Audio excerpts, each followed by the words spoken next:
ईश्वर का वास वहां होता है जहां छोटे अपने बड़ों का आदर सम्मान करते हैं। जिस परिवार के सदस्य आपस में मिलकर रहते हैं, एक दूसरे की खुशी का ध्यान रखते हैं, आपस में झगड़ते नहीं, एक दूसरे से प्यार करते हैं, एक दूसरे की इज्जत करते हैं, उस परिवार पर ईश्वर की विशेष कृपा रहती है।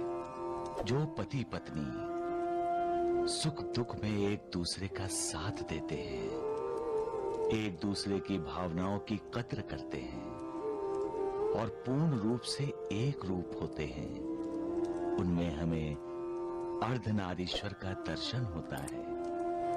और जहां एक रूपता नहीं है, वहां असंतोष, आसक्ति का प्रभाव बढ़ता रहता है।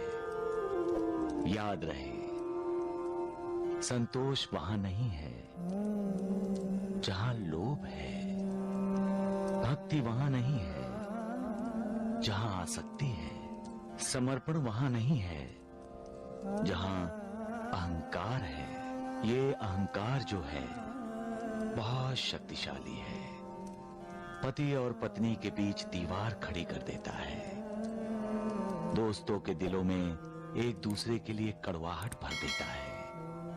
जो अहंकार को जीत लेता है, वो ईश्वर का सबसे प्रिय भक्त बन जाता है। सबका मालिक एक है।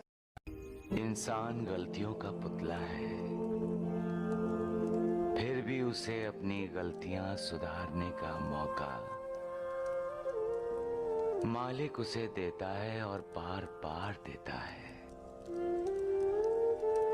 अगर इंसान इस मौके का फायदा उठाकर अपनी गलतियां नहीं सुधारता और अन्याय और अत्याचार करता ही रहता है, तो मालिक की लाठी बिना किसी आवाज के उस पर पड़ती है।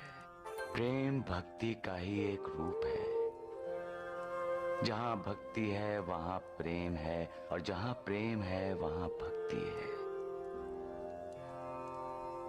भगवान और भक्त इसी प्रेम और भक्ति के बंधन से एक दूसरे से जुड़े हैं।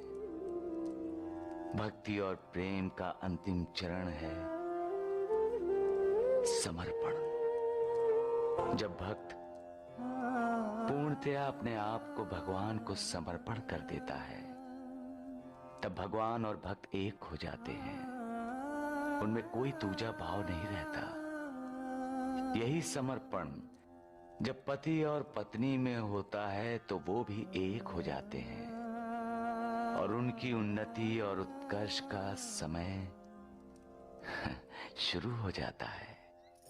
जो भूखे प्यासों को, बेजुबान जानवरों पर करुणा करता है, उस पर भगवान की करुणा होती है। सबका मालिक एक।